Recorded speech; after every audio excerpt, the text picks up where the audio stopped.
شیعه حضرات کیٛازِ چھُنہٕ تراویح پران؟ ؤلِو زانو. سلام علیکم ورحمۃ اللہ وبرکاتہ.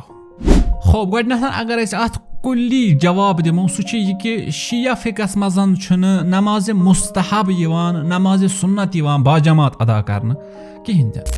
اگرچہِ اسہِ نِش نوافل واریاہ زیادٕ چھِ مستحب نماز واریاہ زیادٕ چھِ یِم زن خود پیغمبر اکرم صلی اللہ علیہ وسلمو تہِ انجام دِژٕ ائمہ معصومیٖنو تہِ انجام دِژٕ ولی باجماعت دِژکھ نہٕ انجام کِہینۍ تہِ. اگرچہِ بعض رِوایتن منٛز یہِ تہِ چھُ آمُت لیکھنہٕ کہِ خود پیغمبر اکرم صلی اللہ علیہ وسلمس پٔتۍ کِنیتھ ییٚلہِ لُکھ کھڑا ٲسۍ گژھان یہِ نوافل انجام دِنہٕ خٲطرٕ پیغمبر اوس تِمن انکار کران کہِ مےٚ پتہٕ مہ گٔژھِو جماعتس منٛز کھڑا کِہینۍ تہِ.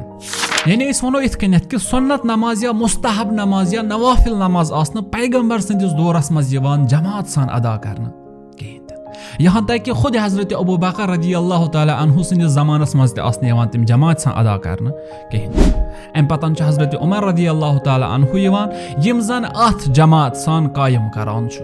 تہٕ اہلِ تشیع نِشن چھِ شاریہ فقط پیغمبر اکرم صلی اللہ علیہ وسلم تہٕ تمہِ پتن تٔمۍ سُنٛد سُہ حُکم برونٛہہ کُن پکناون خٲطرٕ ائمہ معصومیٖن علیہم السلام. شیعن خٲطرٕ تہِ چھِ یتھ رمضانس منٛز شبس منٛز واریاہ زیادٕ نماز یِم یِمن انجام دِنۍ چھےٚ نوافل نماز یا مستحب نماز. ولی فرق چھےٚ یہِ کہِ شیعہ چھُنہٕ ہٮ۪کان اکھ مستحب نماز جماعت سان ادا کٔرِتھ کِہینۍ تہِ. یہِ چھُ وجہ کہِ شیعہ چھُنہٕ نمازِ تراویح انجام دِوان کِہینۍ تہِ.